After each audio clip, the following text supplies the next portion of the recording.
Shalom, and welcome back to Cantor Laura and Friends. I'm your host, Cantor Laura Bresnick, and it is such a joy to have two guests on the show for this, our last episode of Season 2. Cantor Penny Kessler of the United Jewish Center in Danbury, Connecticut, and Cantor Harriet Dunkerley of Temple B'nai Chaim in Georgetown, Connecticut. All three of us, female solo spiritual leaders in the same geographic region.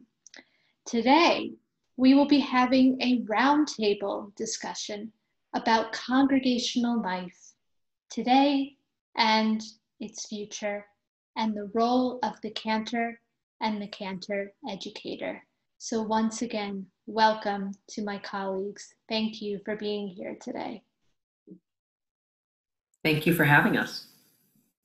All right, so Cantor Kessler, we'll begin with you. I'm wondering if you could tell us a little bit what it's been like serving your congregation as a kol bo, as a solo spiritual leader, as we say.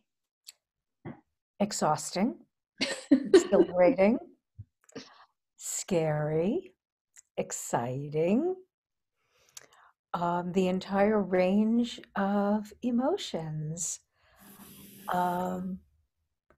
But always something that I am enjoying, and I'm learning and I'm growing. I mean, when we were ordained or certified, or however we came into, this role as cantor, I don't think that epidemiology and IT I don't think those were the classes that we took. And I have learned so much about epidemiology. But more than that, I have learned how to listen to people, because we all three know this is a massive, massive responsibility. So that's how it's been. Well, thank you. I appreciate the honesty and the fact that you went into not only just the practical side, but also a bit about how you're feeling, because I can tell you as a colleague and as someone who looked to you as you were, when I was first ordained, you were my official ACC mentor. So it's been that was really helpful to hear. And of course, Cantor Dunkerley, if you could answer the same question. Sure. Well, I will begin by echoing everything that Cantor Kessler said. I am relatively new in my position, having started July 1st of this year. And I think what was most unique was my entire journey to Temple B'nai Chaim took place virtually. It wasn't until I was well into all the negotiations that I even met anyone in person or had a tour of the building. And so I think challenging and also exciting and exhilarating. I know that this is where I'm meant to be. And I think the biggest challenge has been creating a sense of community and building relationships with people through a computer screen. How do you do that as a new member of this community? My family and I are new to the area geographically, and then of course new to the synagogue, building relationships with adult congregants, with students, with their families.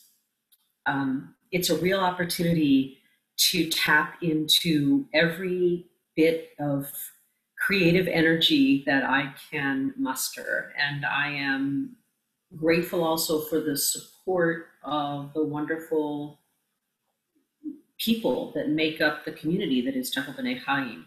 Everybody has been incredibly generous with time and with ideas. And so I think for me, I too, Kendra Gessler, missed, I guess, the classes on leading services over Zoom were all booked when I was at HEC at our seminary, and who could have predicted? That said, still we can, I felt that I've been able to rely on the training and the grounding that I got in seminary. I am newly ordained in May of 2019, and I feel blessed to have the opportunity to create in an environment that can be at times incredibly challenging in the best of circumstances. Absolutely. And to echo what both of you have said, I've also had moments of just, questioning, but ultimately the training that we received at HUC was so strong. And you're right, we didn't have tech classes or any of that, but just the reassurance that no matter what comes our way, we can face it as cantors, as members of the clergy. And I also need to echo, Cantor Dunkerley, what you said, my support system from my lay leadership and particularly my board president, and my executive director. My congregation is quite literally a staff of two people, my executive director and myself. That's it. Same.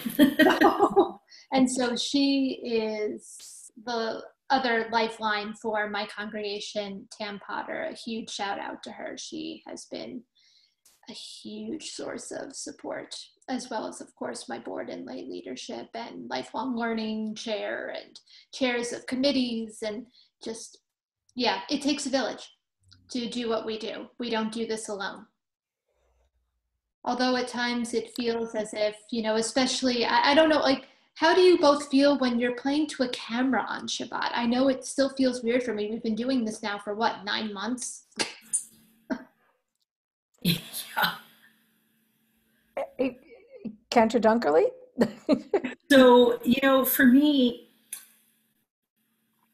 well, I'll answer it in two ways. So it's weird. When we are on Zoom and I can see the squares and I can see people, I have been able to develop a feeling of connection. I think what was extraordinarily strange and really challenging was high holidays. I don't know how each of your congregations went about it. We Zoomed everything either via webinar or Zoom meeting from our sanctuary, and in the sanctuary was me and a small group of brave and dedicated volunteers in the back of the sanctuary, which looked a little bit like I would imagine a television studio might look, and my husband, who happens to be a pianist. So I was able to have live music because obviously we're in the same bubble. And I couldn't see any squares. I didn't have this computer screen in front of me. And so praying the High Holiday liturgy to a camera was very different. It was sad at first. I almost felt like teary in a way at the beginning. It was very unusual. And, I found myself looking around the sanctuary like I would normally, but nobody was there. And then I guess the other challenge is, do you share your screen? If we're back to now Shabbat services. So we use a visual tefillah. I create a visual tefillah for every service, changing it up as to be hopefully visually interesting.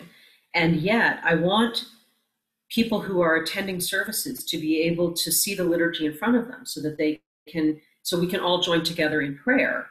And in so doing, we can't see each other as much. And so there is a little bit of disconnection there. So the balance of when to screen share and when to stop, when to offer a Devar Torah, a Drash, a Kavanah, something that will resonate with the community and have us be together, or instead just do a check-in and say, hey, how's everyone feeling this week? I'm not going to talk at you. I want to know how you're doing. So figuring out how to balance that has been really challenging, and not, and over high holidays, delivering sermons and not being able to judge how they're landing with people because you can't see their faces. Very surreal. Yes, and Kendra Kessler. Yeah, the high holidays were definitely, what's the expression? Sui generis? Is that how you pronounce it? I don't know. Unique. Um, very unique. We decided, I have wonderful volunteers who do a lot of IT work.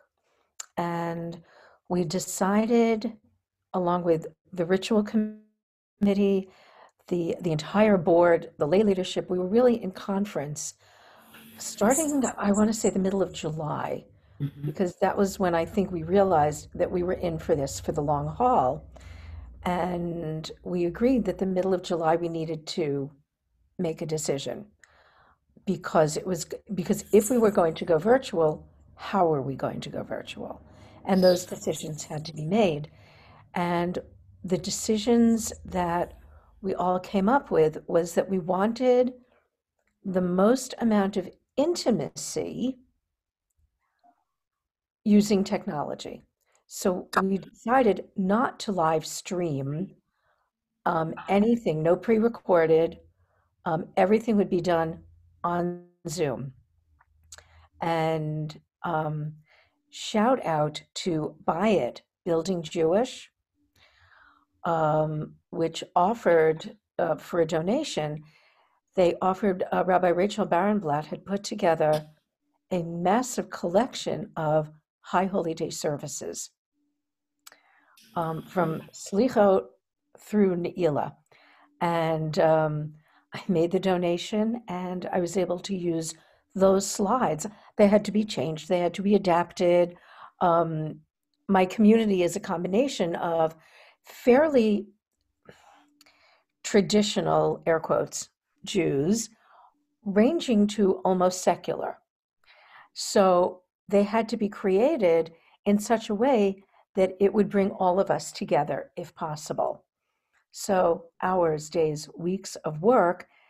And then I had a congregant who said, if you want to use the choir, which you can't do on Zoom, obviously, he spent hours with the members of the choir, individually recording them.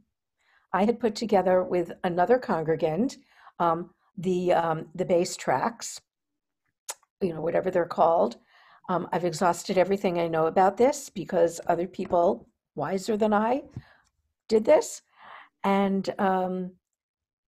they spent hours individually recording 7 or 8 of the big pieces of music, the Amidah, Kol Nidre, those pieces, Al Kulam, which is a very big deal for me. And he put all of this together, which was absolutely remarkable that he was able to do that. For Shabbat, we've stayed on Zoom, Shabbat evening and Shabbat morning. And those have been a lot of fun.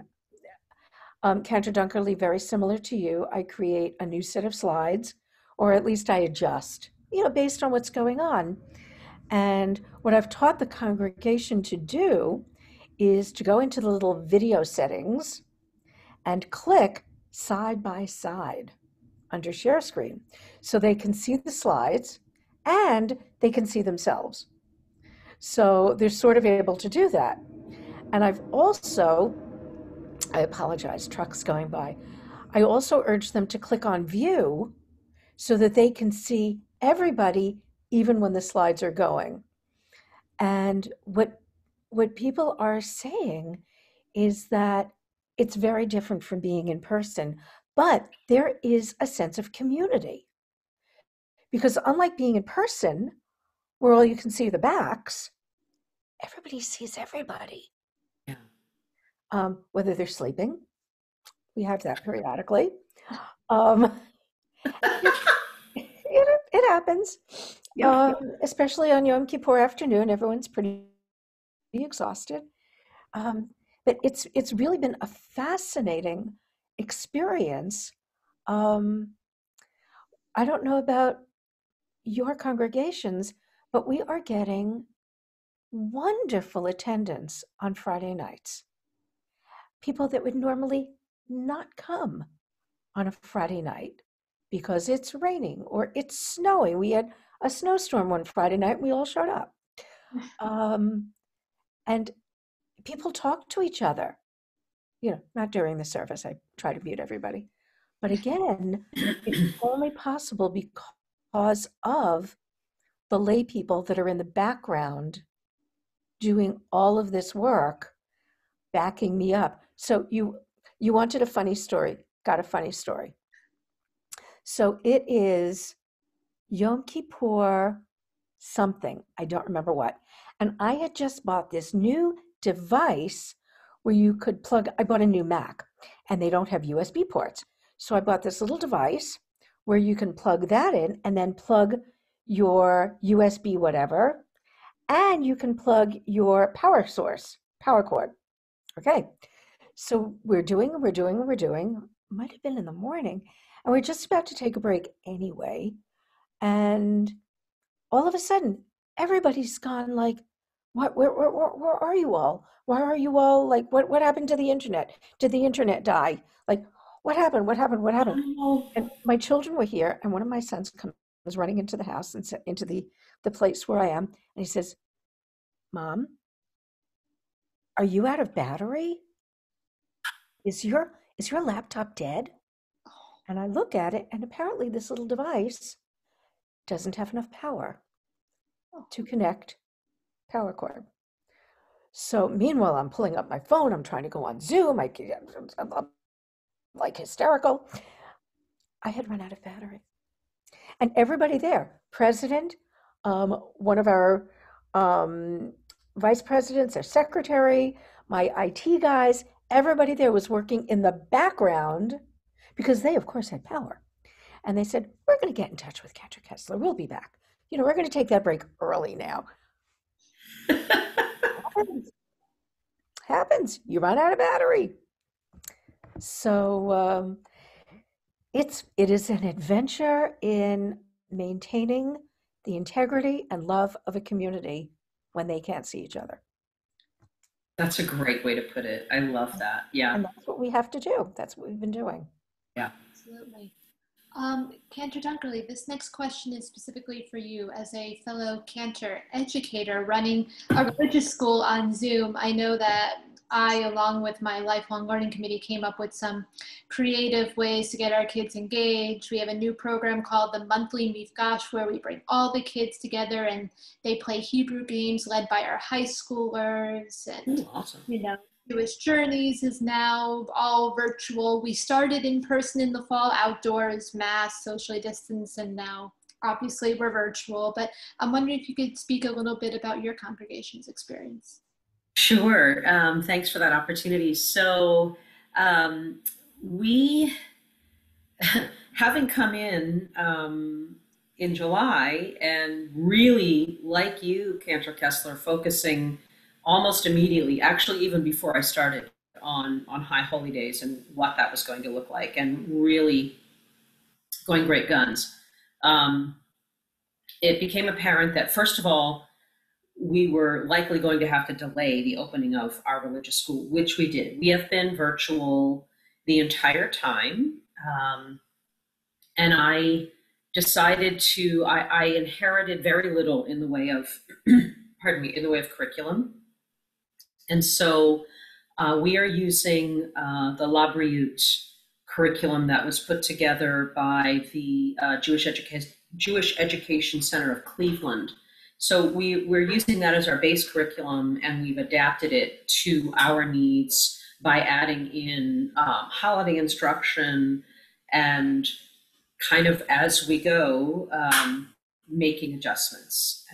Our opening day fell on the Sunday over Sukkot, so we did have an in-person, socially distanced, masked opening day Sukkot celebration. And we're fortunate in that we have a large parking lot and large grounds around our building. And so we were able to set up each class at different stations. And then we had our sukkah. And so I did sort of an inside outside the sukkah where each class was able to rotate through. We have about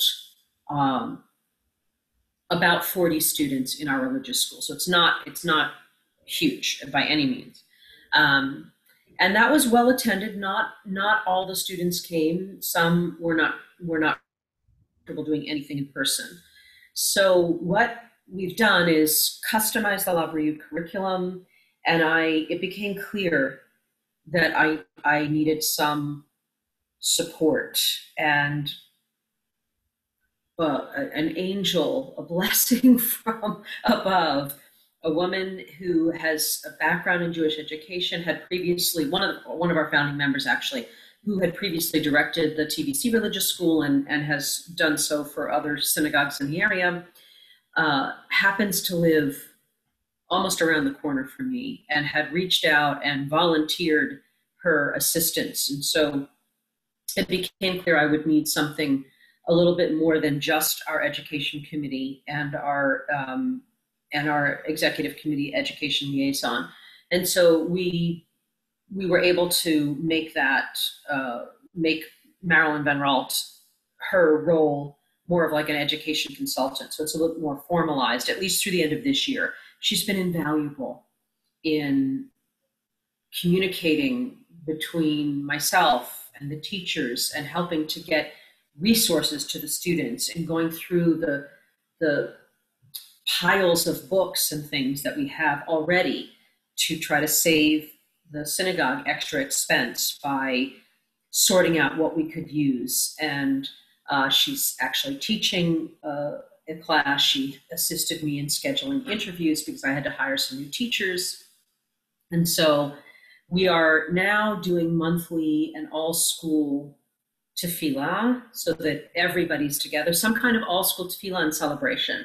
So for Tu B'Shabbat, we're planning, again, an in-person, socially distanced, masked Tu B'Shabbat tour and scavenger hunt around our building. We're having a congregant who's a naturalist assist us with that. And we'll at the same time run concurrently for those who are not comfortable coming in person, or in the event that it's snowing or raining or just too freezing, we'll have an online component. And we're working to plan something similar for Purim, some kind of, drive-through Purim parade, costume parade with an abbreviated Megillah reading, perhaps spiel done by our madrichim online. So just being creative and working with my ed committee, who's been great. Really, we organized Hanukkah Chavdalah under the stars, and that was for the whole congregation, trying to bring the congregation and those families that don't have religious school aged children together as much as we can, opening up the monthly all school tefillah celebrations to our community.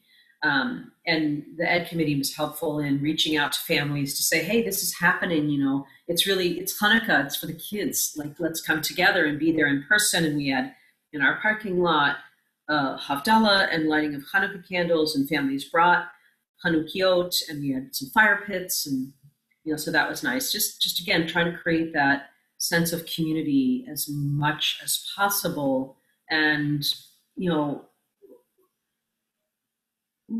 as you said, it takes a village, and really grateful for the enthusiastic support of my ed committee and the chair, Dara Marceau, helping to put together these curriculum boxes and get them delivered to the families and so forth.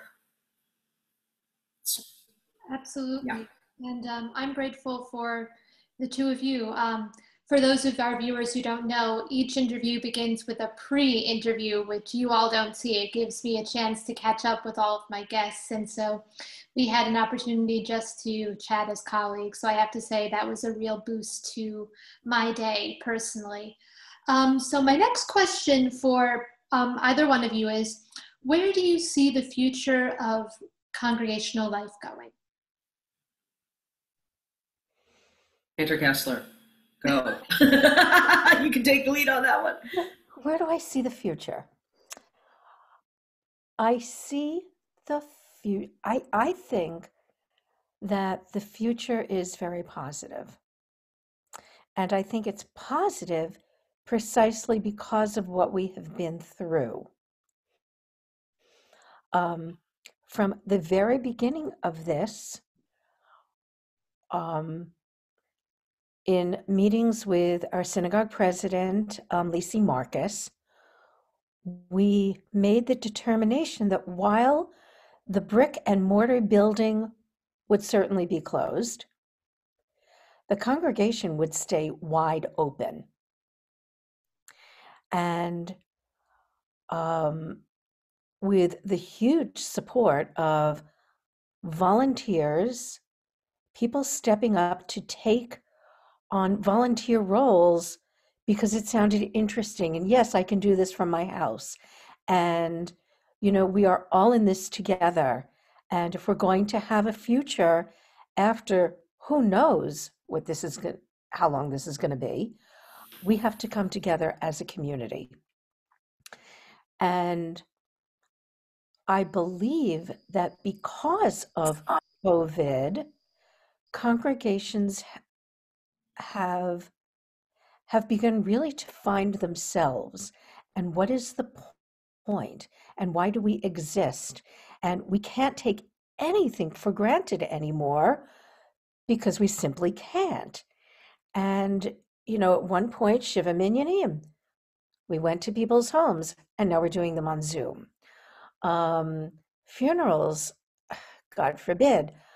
We used to go to the cemetery and we used to have, the memorial service in the synagogue. Can't do that anymore. So we've learned to do it on Zoom. And I think that the synagogues that have done the best in creating community, in keeping their priorities straight, in learning to treat their clergy and their staff with love and compassion as we all, are jumping into these very rocky waters. Those are the congregations that I think are going to come out of this with a better sense of identity, a better sense of vision. I see synagogue life as being radically different and very healthy, very, very healthy, because I think this has forced synagogues, where once there may have been, clergy, staff, lay leadership, kind of angst, we can't afford that anymore. We just can't. So in places like my synagogue, where we all came together at the very beginning and started just having meeting after meeting, and how are we going to do this? And what about that? And we have a wonderful director of education, Daryl Bain, and she immediately came on board. And we have teachers who knew nothing about technology, and they're jumping around on Zoom all over the place. 90-year-old congregants figured out how to Zoom. This is amazing. My only concern is, now that we are loving being in Kansas, are we going to be willing to go back to Paris again? I hope so. And how are we going to do that? How are we going to keep the momentum of community involvement once we see each other? I think it was Governor Cuomo who said shutting down was easy. Opening back up is what's going to be hard. I think I got that right.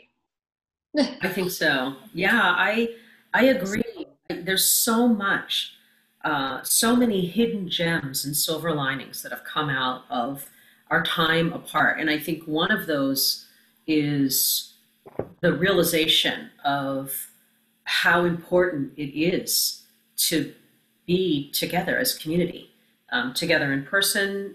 Can't wait for that to happen.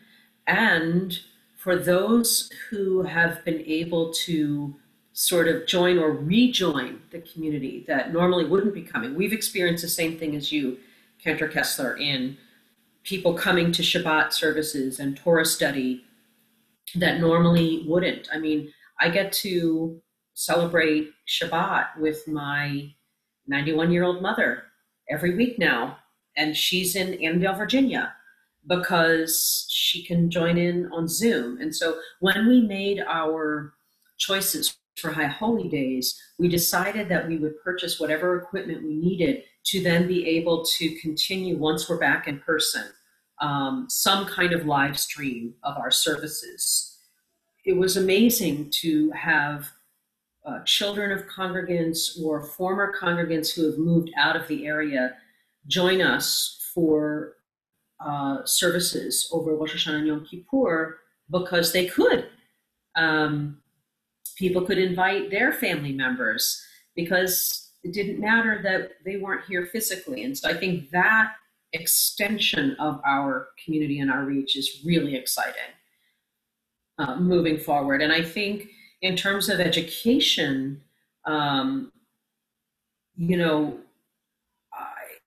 there's a whole new world,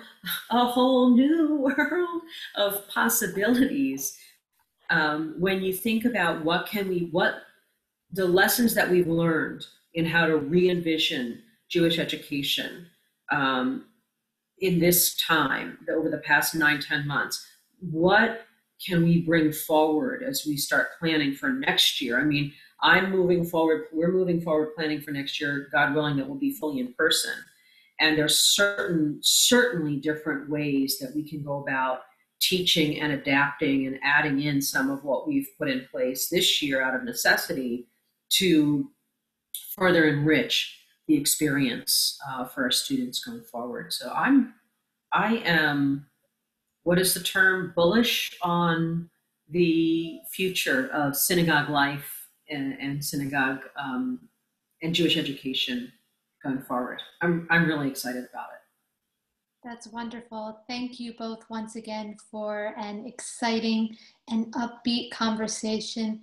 What a wonderful way to end season 2 of this web series. Really, it was just such a joy to be able to speak with both of you and to have you both on the show. Is there anything else that either of you would like to say? I would like to thank you, Cantor Laura, for the invitation, and it's been a privilege to be here with both of you. I'm very grateful, and I just feel blessed to be part of this community, and thank you. Thank you. I want to echo that. We have so much that we can learn from each other. And one of the blessings of being part of the American Conference of Cantors is that we have each other to reach out to. And to have 3 of us within a 45-minute drive for anybody it's such a joy and it's a delight. Cantor Bresnik, thank you. I know this was a different kind of experience for you, having 2 of us here along with you. Thank you for doing this, for making it possible for us to all see each other. And God willing, if our reopening committees that are working really, really hard, if they are correct in their judgments and assessments of what's going on, maybe we'll be actually able to meet in person and we can sit in one room on Zoom. So thank you so much, Cantor Bresnik and Cantor Dunkerley. This is a delight. We've spoken on the phone and now we get to actually do this. This is great. Yeah. Well, once again, thank you both for joining me here today. And from Cantor Laura and friends, this is Cantor Laura Bresnik signing off. Shalom, everyone. Shalom. Shalom.